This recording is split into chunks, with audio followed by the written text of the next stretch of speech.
I'm Joe Normal, and you're watching Guitar Tales with Dave Cohen and Scott Guitarmus Engel. Have a rockin' day.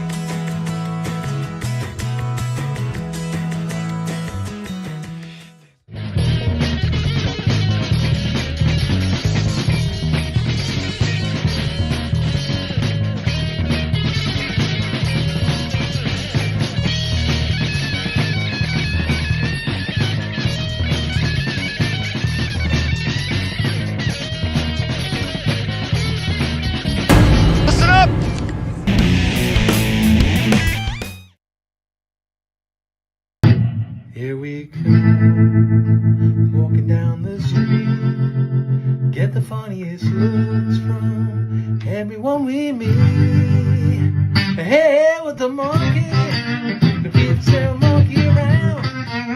We're too busy singing to put anybody down.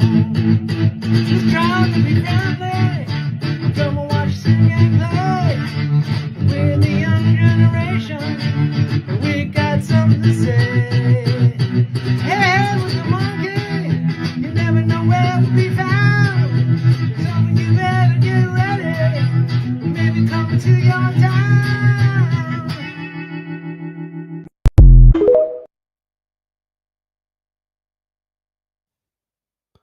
1, 2, 3 key changes that Scott Guitarmus Engel just gave us in that great little Monkees rendition. We have something super cool, and we are live. For the first time in the history of Guitar Tales, we are live. Here's my Guinness that Scott brought for me last week that I'm drinking to commemorate this. Scott is in the green room. This is one of our intermezzo shows. We want to thank Charles Larita of Mischief Studios for being an amazing sponsor of the show. He's one of the first guests we ever had from season 1.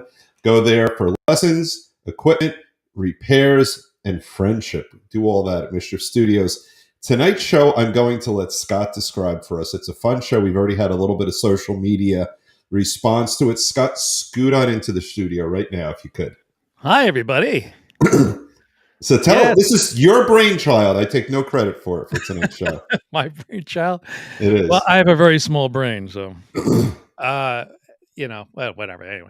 Hey, welcome, everybody. It's good to be here live, and mistakes and all. I don't have to edit out dog barks. If it's gonna happen, you're gonna hear them. And now I just cursed it by saying that. You did. Bo will bark. or my post-COVID coughing. Oh, my God, you poor guy. Yeah. So tonight's episode is about fake bands on television and film. And we got about, 11, maybe 10 bands, 11 bands we're going to talk about. We're going to try to play some clips. Hopefully those won't get sniffed out and silenced. And I started the show with a little Monkees theme. Because I played it, it did not get sniffed out. So maybe we'll get 5 minutes into the show. Yeah. And we'll get sniffed out. The internet police will shut us down. We got some live chat going. And when people log in, they want to say something, we'll flip it on the screen. We have some comments, things they want to say.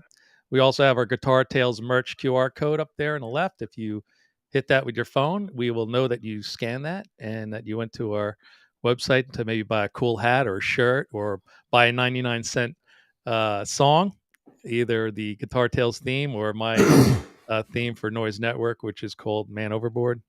You won a contest with that, if I remember correctly. I did, yeah. I won like best guitar solo or something. I sent it in the guitar player for the practicing musician. Yeah, we won absolutely nothing for our song. And I won a shirt and a bunch of strings. All right, it works. Even like third place or something, or second place. Who the hell? Yeah. You know, I was thinking about, and again, if we crash and burn, I'll call it my idea. But if we're successful, I'll call it yours. I'll do the opposite of what people normally do. But I think the reason why this is resonating so much with people, because we got a fair amount of response on social media, is that it's part of the fabric of our youth. I mean, obviously, there's movies that still come out with fake bands and all that. Right. But in terms of what we've chosen to talk about tonight, and I think the reason why people are emphatic, my law partner and really dear friend Elliot, he called me today, said, Dave, we have something very serious to talk about. He ended up talking about fake bands with me in the middle of a workday. But when we think about growing up and all the things that influenced us, those things that I think make most people in our generation, but really any generation, favor what we grew up with over past or present generations. Mhm. That's a big piece of it, you know. And then when we vote, that's going to influence. I'm not telling you yet how I'm voting for the top, but that will influence. Yeah, my we're gonna present these in no specific order, but at the end of the show or towards the end of the show, we really probably try to keep it under an hour tonight, maybe less. I don't know how long it's going to take to get through 11 clips and comments. Right. We have some fun facts about each one of these fake bands that Yep. everybody knows and loves. Some you might love more than others. Maybe we didn't mention your favorite, and you want to mention in the comments below what your favorite is. Maybe it's a more modern day favorite. Maybe it's an older favorite that we're not familiar with. Right. I mean, look, TV's been around since what, the 1950s. Film has been around even longer than that. So there's sure to be tons of fake bands throughout the years. So let's kick it off with one of my personal favorites. I'm ready. I'm ready. The favorite of mine, but it's definitely it's one a of my favorite. So let's. Do you know where the fun is, David? I want to find out where the fun is, Scott. Right, that's what I would like. I'll tell you where it is. Gonna go way out. That's where the fun is. Way I have no bodies under those washers. No. That's where the sun is. They're having fun. I'm digging That's that. the way outs. That's the way outs were part of the Flintstones. And I put a little blurb here. You'll see them. I'll pull them up if I can try to do 17 things at once here. Yeah. So it was an animated English band. So you'll see one of the common denominators we're going to talk about is a lot of these fake bands from the 60s all were inspired by the Beatles in some way. Ripping off might be another way to put it. The way outs were no different. I mean, well, they were trying to cash in on Beatlemania, right? Yeah. So this aired November 26, 1965 on an episode of the Flintstones. So right in the heart of Beatlemania, right? 1963 through 66. And you and I, we're watching reruns of that. We're too young. We're both born in 64. You might have been 63. You're 64, right? Yeah, 63. Right. So we're babies at the time. Yeah, absolutely. So yeah, I mean, there you go. I mean, they definitely were trying to cash in on that, I would think. I forgot I have to bring up another video. There you go. You got a reminder. I heard a little blip in my amongst ear. yourselves. All right, let's play the next one. All right, here we go. We're going to jump right into it. Here we go. And I love the way this starts. And here we go. We're going to get sniffed out. Here we go. All right. A lot of talking over the top of this. I know. So that'll block the sniffing. Here we go. I'll keep talking. Here we come. Yeah. I like this. Walk down the street. WN. Get the funniest looks from everyone we meet. Just don't torque us out. Hey, we're the Monkees. And people say we're monkeying around. But we're too busy singing overdubbing and talking. put anybody down. Maybe we better stop it there and not push our luck. Yeah. You know, this you're going to share with us in a little bit some really amazing trivia.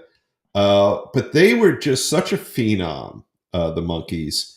And I remember, I don't know, probably middle school, there was such resentment from the members of the band because when people in the public found out that at least initially they weren't true musicians, but then they wanted to tour and then they wanted to be able to sing their own songs. And one of them was kind of their rich. downfall that they wanted to sing their own stuff. Yeah. But of course, Mike Nesmith went on to be a bazillionaire from the whiteout stuff. Yeah. Yeah. And he was family invent that whiteout. Yep. His mom did actually. Yeah. But you know, it's got to be interesting. So here you are, you're a very young person, young men in this case, And they have this wild success. And right, so now whatever amount of money comes does in fact come. But now they still want to have meaning. They still want to have respect. And like you said, their desire to be respected in a world that's about music. They were actors. They weren't musicians. Yeah. But they were thrust into the position of being in this fake band and largely rejected on some level, despite absolutely insane success. Talk to us about 1967, which this is amazing to me. Here's a great factoid. Factoid. That's the word I was looking for. Crap. Oh, there you go. All right. Here's a little Monkees factoid. They sold over 75 million records across the globe because they had international hits and many hits here in the U.S. They received multiple awards, including a Grammy for the best new artist of '67. So they actually outsold the Beatles and the Stones combined. Yeah, that in 1967. It's absolutely crazy, and that's in the middle of Beatlemania. I mean, the Stones were big then. They got a little bigger, I think, probably 2 or 3 years later. Actually knocked the Beatles off the chart in '67. I wish I could remember a song that was very popular. It might have been Get Back or maybe an earlier hit. But whatever it was, the Beatles were the top #1 spot for a bunch of weeks. And here come the Beatles, the Prefab Four, and knocked the Beatles off the chart. Well, I didn't share this with you before. I have a theory. How do you win a Grammy if you're not a real band either? I mean, they're real songwriters and real musicians behind it. Yeah. And I guess they're the ones who won it. Here's my theory. And this is what historically is so interesting to me. So 1967 is nearly 60 years ago at this point, a little less. But, you and I know MTV came out in 82. We started watching in earnest probably in 83, something like that. So less than 20 years after that great statistic, right? What takes over music? The ability to every single day or every single week look at the star, look at the musician, and we had our videos. Well, if you look at the Monkees, I mean, the Beatles had Hard Day's Night, and they had some movies, but the Monkees were on, if you include syndication or just repeats and things like that, they were constantly visually in front of fans. Yeah. And I have to think, obviously the songs are good. They're not Beatles quality songs, but they're good. I was thinking about it today when you and I were chatting, is that the fact that they were consistently on television had to have added to it. What do you have in that mug? Is that your Jameson? Corona. Oh, all right. So if I choke on my beer, it'll be a Corona cough. All right, that's not bad. But that has to be a piece of it because the songs are good, the performance is good, but I can't imagine that it was that good. This is a better statistic. Look at that. Yeah, Hendrix opened for the Monkees. A lot of people know this. Some people don't. Maybe you're learning that today here on your educational television show. They went on their first tour in '67. That was a really, really hot year for the Monkees. But Hendrix only played 7 of the 29 scheduled events because half the time he was getting booed off the stage because the kids wanted to see the Monkees. They wanted that pop rock. And reminiscent of Back to the Future, where Marty goes, I guess you kids aren't ready for that yet. Yeah, you're right. I just imagine Hendrix going out there going ape shit. Ape shit, we could Let's say. Curse. Who cares? Here's our first bark of the night. Bo was losing his mind. Oh, great. Yeah, it's all good. So he got booed off the stage a bunch of times, and he's just like, I can't do this anymore. And he left the tour. He only did 7 out of 29 dates. Yeah, it's a shame because he would have been successful as a guitar player had he continued. Yeah. Speaking of Beatles-esque ripoffs, here's our next clip. Don't sniff this one out. I'm going to try to cut it short too. All right, let's see how we do. He's a loser. Ain't no mind what he says. We'll keep talking over it. Oh, that's so bad. I love the classic moves. Are great. It's so bad. So you can see each one of these guys is basically ripping off the look of a famous person. Yeah. And Mr. Howell is very square. He doesn't care. I like those guitars though. Yeah. Wow. He's he's got the furry vest. That was a very popular thing back in those All days. right, hold on. Keep it still for a minute. Is that an ES? Yeah, Right. I think so. I think it's The other an one ES. looks like a Dan Electro, maybe. Yeah, that looks like a Dan Electro. Yeah. But that's an ES 335 So, or do you remember the something, name right? of this band? No, I do not. Here we go. The Mosquitoes. I do not remember them. The At all. Mosquitoes, another insect name, right? They like the Yeah. Beatles, so let's call them the Mosquitoes. So Was that Aaron Spelling who did Gilligan's Island? no, Sherwood Schwartz, That's right, Sherwood the Brady Schwartz. Bunch guy. That's right. That's So right. the band members' names were Bingo, Bango, Bongo, and Irving, which is really Oiving. Well, fun fact: when I was right before you and I formed the Cure together, I Yeah. was in the punk band Bloody Smegma, and we had D-Day Druxon, Donnie Vandal, Animal, and Dave. I was the nerd in the group. So interestingly, who did the actual music? Of course, they had to record these songs for the television show. right. Those actors didn't know how to play. Obviously, you got one Right. drum going that way, one drum going this way. The other Yep. drum says, "What do you want from me?" So they were played by Les Brown Jr. and a folk group, the Wellingtons, who sang the original theme song in the first season. Just sit right back in those guys. Oh, Those guys did the musical portion for that. They had range. They did. Yeah. Now, obviously, they weren't as popular as the Monkees, but they're again trying to cash in on that The whole Beatlemania. Beatlemania thing. So, sticking with our concept of copying the Beatles or whatever, there was a prefab 4 from England, and this is a little clip of one of their videos called "Cheese and Onions," the Rutles. There we go.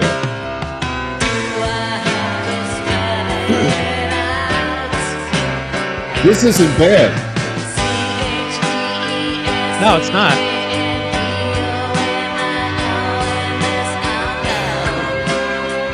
Delicious. Quite brilliant, actually. So I had the Peter Mask X, cartoon trying to copy Yellow Submarine.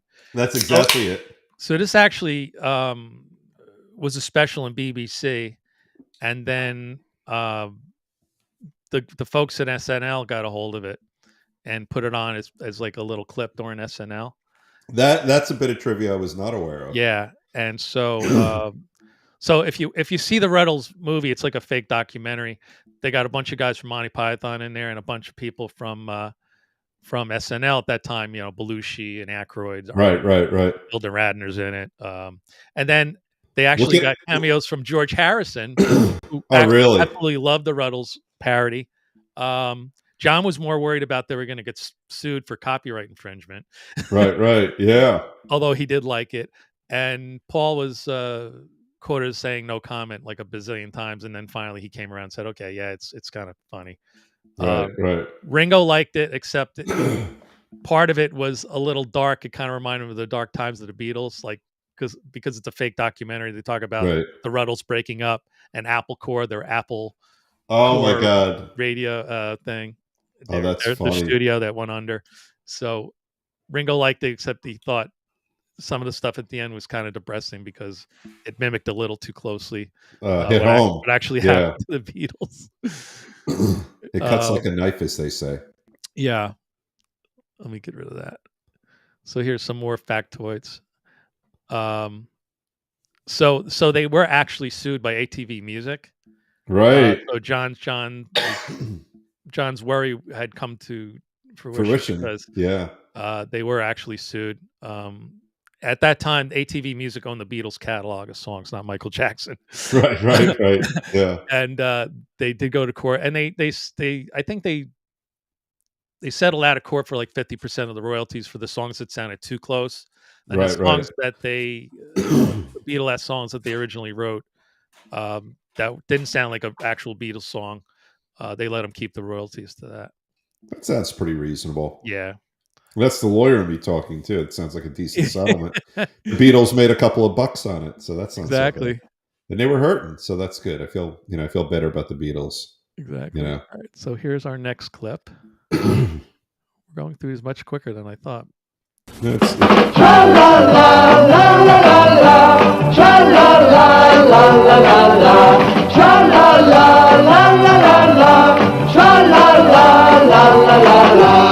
So way before Kiss, these guys got into costumes.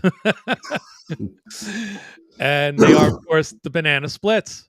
And that is just such a catchy song. And we opened the show today talking about our childhood and sort of the fabric of growing up. I used to look forward as a kid to the show, but I think in my head, all I really remember is the intro because it's a very catchy song. It's fun, it's silly, it's light. Yeah. And what's so great is that somewhere a musician came up with that. It's just a catch. It's almost like a jingle more than a song, So that was a Hanna-Barbera deal. However, Yeah. We got a factoid here, which I didn't know until I was researching some of these things. And I think I just had a great idea of playing the video without the sound. That's kind of That does work. that's smart, and we won't get in trouble. So We won't get in as much trouble. yeah, the costumes were created by Sid and Marty Krofft. So they went to Sid and Marty Krofft, who had major success with H&R Puff and stuff, and making all those kooky costumes. And Right. Hanna-Barbera went to him and said, "Hey, can you make us some costumes for this show we're putting on?" Which is kind of weird because I figured they'd be direct competitors with them. Yeah. Those ATVs are great. I actually drove one of those in the 70s. You just drive it with 2 sticks. Oh, really? My friend's dad said, "I'm buying the Banana Splits cars." I saw it on television. And he went and found out who made them and bought one, and the kids used to drive around it. Oh, that's fantastic. 6-wheeled vehicle. Oh, that's very cool. But that's such a fun. I mean, Joe Galetta. Literally hearing that song makes me happy because how often do you want to hear that song? That is a happy song, but I don't think it's as happy as this song.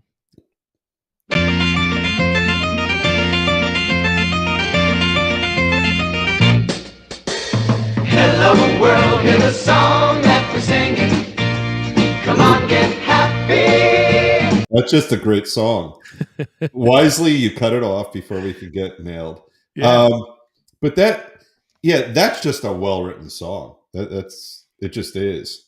So obviously, there's some backstory here. They hired the people for the show because they were actors, not because they could sing. It was only an afterthought that they found out David Cassidy could actually sing.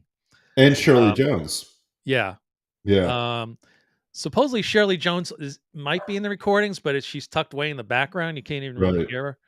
But the band, David, of course, is the only one doing the actual singing, and the music was largely played by the world famous Wrecking Crew. Covered those songs in the studio for him. That's pretty cool. And let's not forget about Dave's brother Sean, or his nephew or cousin or something. No, his brother. I actually became a huge teen idol. Yeah, I actually have that rock and roll song on my playlist. It's actually I want the Smoking Jackets to do that song. It's a very catchy song. And who's hotter than Susan Day on the piano? Oh my God. Nobody. Such an early crush of mine. So here's another factoid. They were this idea of a musical family in a bus traveling around with their mom in charge. By the way, I didn't know this, but Mrs. Partridge is actually a widow. I always wonder what happened to the husband. I always wondered had a that bunch too. of kids, Yeah. So that's the backstory there. Anyway, so it's loosely based on this musical family called the Cowsills, who were evidently very popular in the 60s and early 70s. And they were originally supposed to do the show, but they scrapped it because they were terrible actors, and even though they could sing, it didn't fit the formula for the show, so they just kicked them to the curb. Well, clearly the right decision was made. I mean, I mean, that was just a huge show. It's one of those shows when we were limited to a time slot, at that age. I was definitely inspired to play music after watching them play in the garage and stuff. Yeah. Um, and they had a couple of kids that were playing the drums. I guess the first kid wasn't getting along with the cast, especially Danny and Danny Bonaducci. Right. He's fighting with him all the time. So his parents took him out and they replaced him with another kid. It's irrelevant. I forget what their names are. But if you look at the early shows, it's one kid playing the drums. Right. He goes away and they got another kid. Back in those days, it didn't matter. Like you had the two dicks on Bewitched. Right. I know. No one knew the Dick difference. York, Dick Sargent, they would just fire people, put other people in there. And I think there were two different female leads. It wasn't always Elizabeth Montgomery. I think there were two different women who played. Well, I know there were two different Marilyns in the Munsters. Butch Patrick told us that. Yeah. So back in those days, they just They did just whatever did they had to do, and Yeah, they didn't yeah. really give a damn. All right, here's our next one. Here's one for the ladies. Josie and the Pussycats, long tails and ears perhaps, guitars and sharps and flats, neat, sweet, a groovy song, you're invited, come along. And I guess they were somehow hooked up with Scooby-Doo. I just noticed in there. Yeah. Now the funny Those thing is, meddling kids. what kind of guitar was that? I couldn't really tell. Probably some kind of Fender. Yeah, I think you're So, right. so the theme song was written by a couple of guys. Really? Joseph Barbera and William Hanna-Barbera, and Hoyt Curtin. I know Hoyt's a guy's name too, I think. I think it is. Guys. So, but Hanna and Barbera used pen names instead of actual names in the credits for writing the song. They probably didn't want people to know. but then the funny thing is that's an iconic band, because I think that led a lot of real-time bands to form, like girl power type bands. Yeah. And you've seen so many copycat. I'm not trying to use the word cat, but I guess I did. But there's been so many live bands that have replicated that in real life that they actually had a pretty profound influence. Yeah, I would love to hear from some of the ladies to comment below. We'd love to hear from you, or in the live chat. Did that inspire you to play guitar or drums or bass or bang two tambourines together? Yeah. Which is a really weird way to play tambourine. I don't know why she's banging two tambourines together. The sound worked though. It did. Yeah. She's. Oh, here's some guys you might have heard of. Come on, oh baby, don't you wanna go? Come on, oh baby, don't you want? Of course, that's the Blues Brothers. It is starring Bo on That's on right. the Barks. All right, so now you gave me a good segue. So I mentioned earlier Elliot Collodi, my partner and friend. Here's what he wrote in on our website. Okay. The Partridges and the Monkees are obvious and would be hard to justify not including. But the best, and I would argue the most influential, would be the Blues Brothers. They had an all-star team of musicians and single-handedly brought the entire genre to the attention of a mass audience through both television and movies.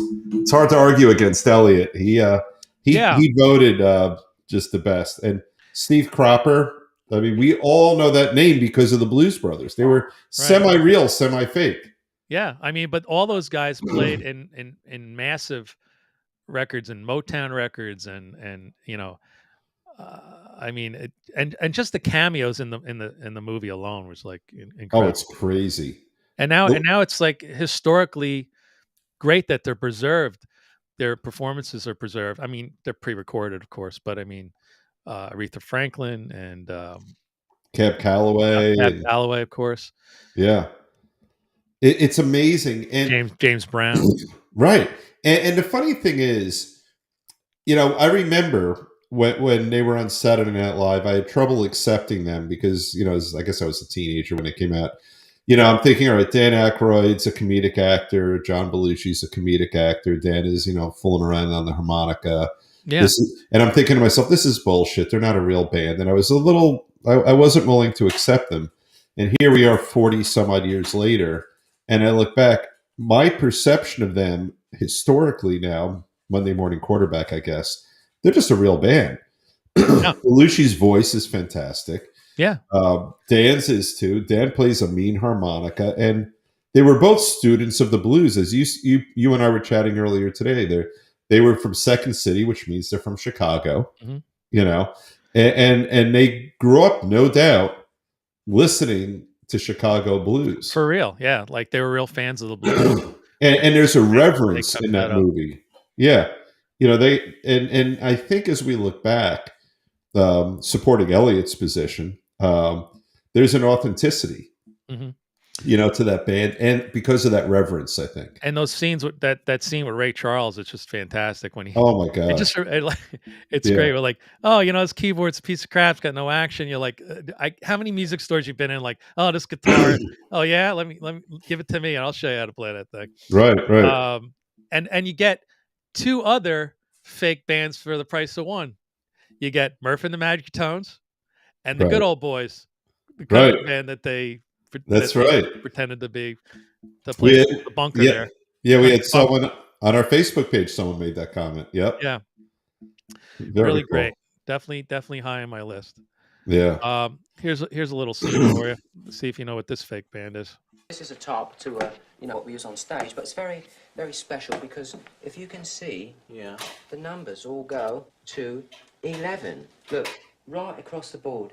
11, 11, and most of 11, the and then amps go up to 10. Exactly. Does that mean it's louder? Is it any louder? Well, it's one louder, isn't it? It's not 10. You see, most blokes be playing Blokes. 10. You're on 10 Yes. here, all the way up, all the way up, All the all way the up. way up. You're on 10 on your guitar. Where can you go from there? Where? I don't know. Nowhere, exactly. What we do is if we need that extra push over the cliff, I wonder if you know this what is we do? completely Put it like up to 11. 11, exactly. improvised. One on that. louder. Why don't you just make 10 It's so louder good. and make 10 be the top? I love his number and reaction make here. that a little louder. These go to 11. That is, it's comedically brilliant.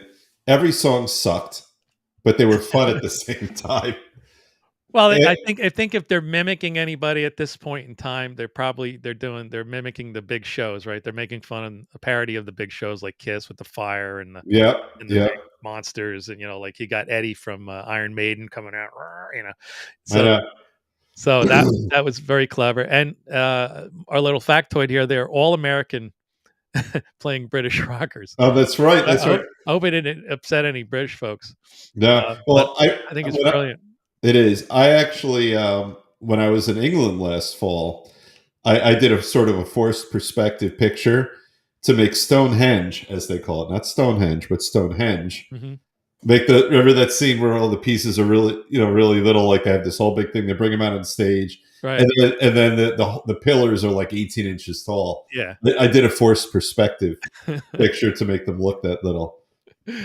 But it was, and they did play their own instruments in that, unlike a lot of the other fake bands. They're all They good did, musicians. yeah. I think they did anyway. I know they did. It's my understanding that they actually did play them.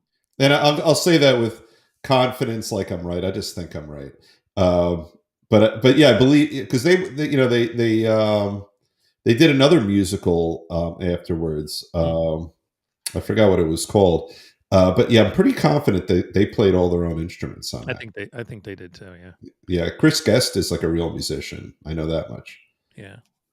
So our factoid here for folks that are listening to the podcast: the band Spinal Tap first appeared in a video as part of a 1979 sketch comedy special called "The TV Show," a project spearheaded by Rob Reiner, who was the director, and Michael McKean, who we just saw in that last clip. Just brilliant, just hilarious. Yeah. Okay, I know this is one of your favorites. It is. I know Very, what's coming very, up. very catchy. Yeah.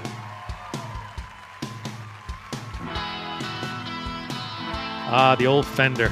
Yeah. This is Rickenbacker. also sort of a Beatle ripoff, so to speak. Yeah. You know? Yeah. You know, they're all dressed the same, and the drummer. He's doing the jazz style. Yeah, the drummer is the guy that sort of brought everything to the next level. You know, Yep. they often say that when Pete Best left the Beatles or was replaced by Ringo Starr, that they really started to take off. Yep. So that's the Oneaters. Yep. Did I mispronounce that? Oh, the Wonders. The Wonders. That's right. Actually, in my research, I found a band called the Wonders. Did you really? It's one, just the way they spelled it there, with an asterisk in between the ders. Oh, I like that. That's very Wonders to kind of clever. break it up, which is kind of funny. So you may or may not know the movie was co-written by and directed by Mr. Tom Hanks. Yeah, and he's brilliant in that movie. His ability to just be understated and authoritative at the same time. Mhm. He was sort of the sage person. And, say, I've seen a million bands come and go, and this is what you got to do. Again, and he always had that sage advice for everyone. That's coming from an era where those things actually really happened. The rock and roll Yeah. shows. My dad played in a lot of rock and roll shows to get exposure, getting on the bus in the winter and going on to the next city, and you don't know how you were going to be received. Right. Hearing your song on the radio for the first time, Yeah. paying off the DJs or the radio station to have your song played. Payola, as they call it. Yeah. So Yeah. there's a fictional record label here on our little factoid called Playtone Records, which is the record label that the Wonders were on. Yeah. Which eventually became an actual record label. Oh, I didn't know that. That's under Epic Records to release the song as a single. Well, that's kind of like the Catalina Wine Festival. It did quite well. So those are our 10. Now we do have an honorable mention here. All right. Because the fans of the show have spoken. Right. And I agree that it's probably the most realistic fake band besides maybe the Wonders and the Blues Brothers that we have on the list, and that's Stillwater.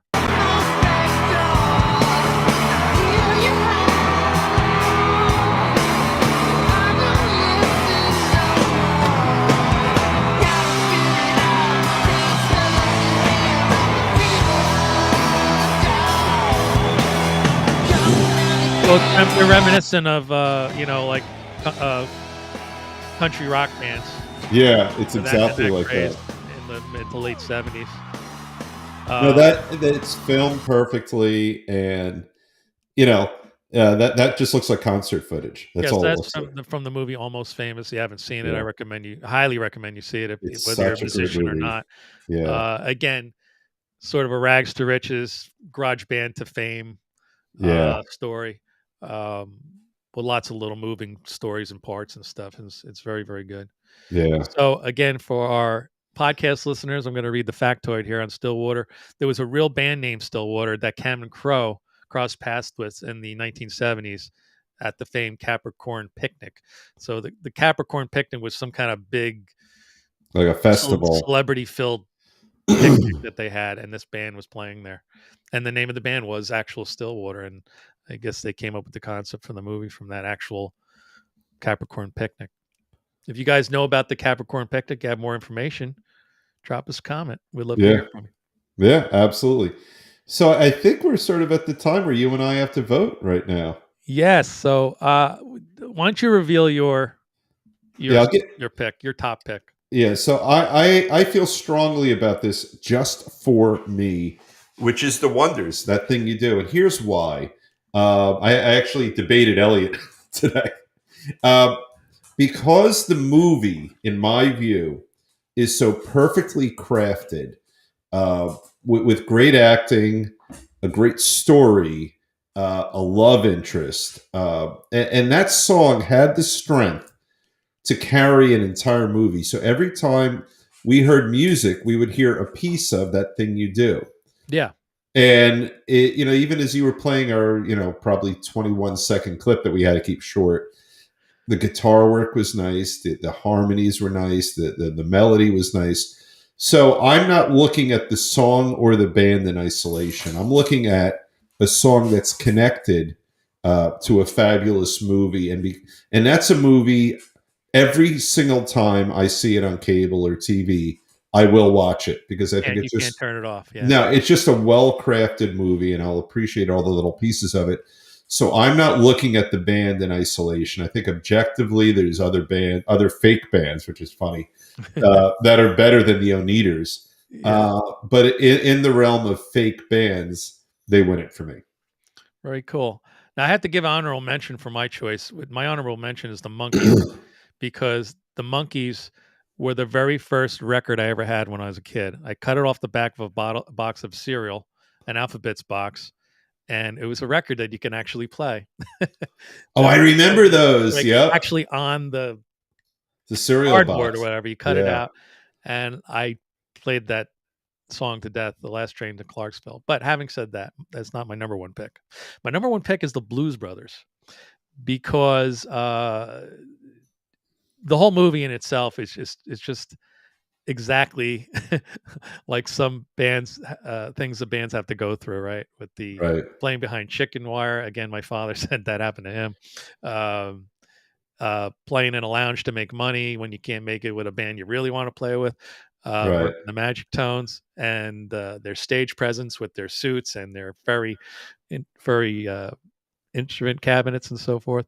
But the Blues Brothers, it's it's authentically sang by the guys that were also acting in the movie, Right. Right. which is one reason. And the music's fantastic. I mean, they're doing covers, but still, it's definitely a believable fake band. Like, Absolutely. and they did actually tour. That's right. They did afterwards. And they Yeah. got some of the greatest musicians ever in there: Bones Malone and Donald Duck Dunn with the pipe, and Matt Guitar Murphy, and Cropper. and Steve Cropper, of course, right in there, Yeah. who played Yeah. with many musicians over the years, and many hits that Like, check out Steve Cropper's discography. I'm like, whoa, he played guitar on that. He played guitar. I think I saw him. I saw Ringo, I don't know, 10 months ago in Atlantic City, and I think Steve Cropper was in that band, I think. Interesting. Yeah. Yeah, he's tremendous. Tremendous. So that's my pick. Yeah. I like it. Had a lot of comments on Facebook earlier in the week when I put up the question. There were just some bands I just never heard of. Yeah. Maybe it's because we're old.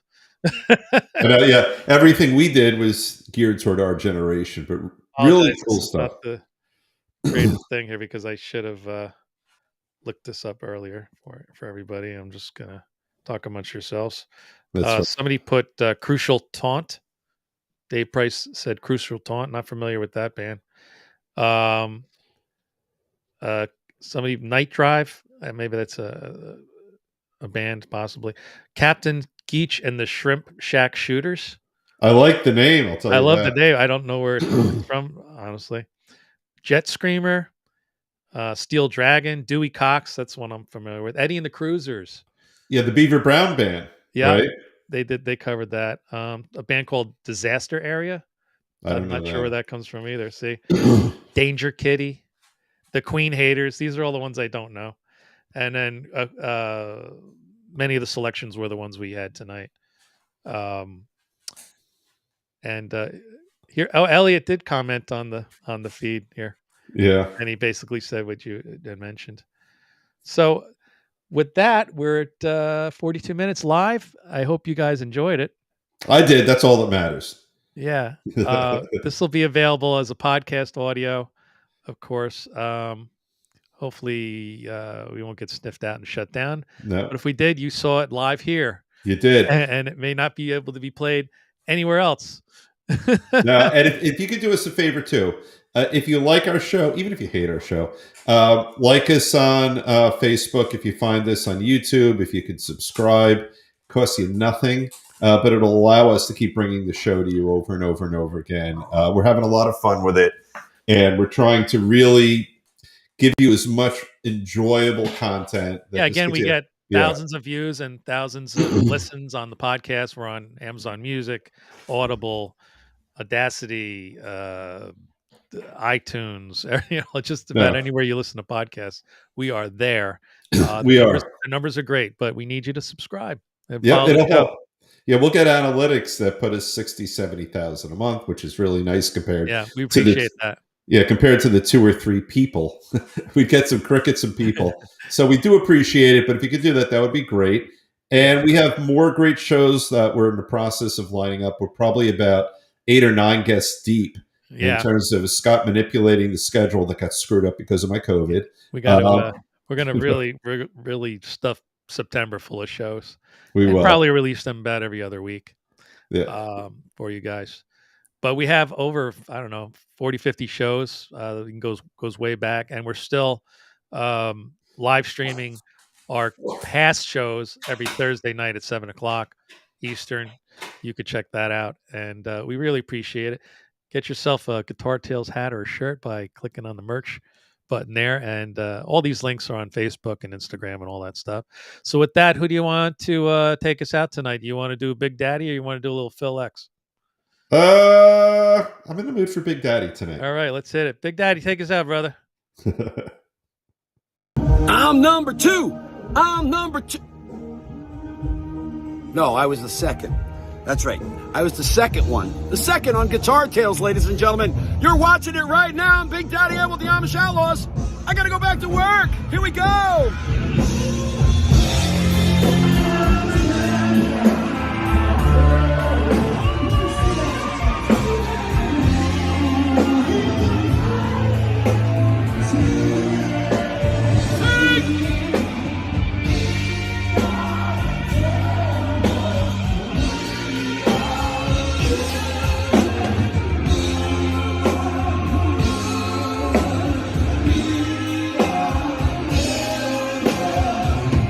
Guitar Tales, watch it!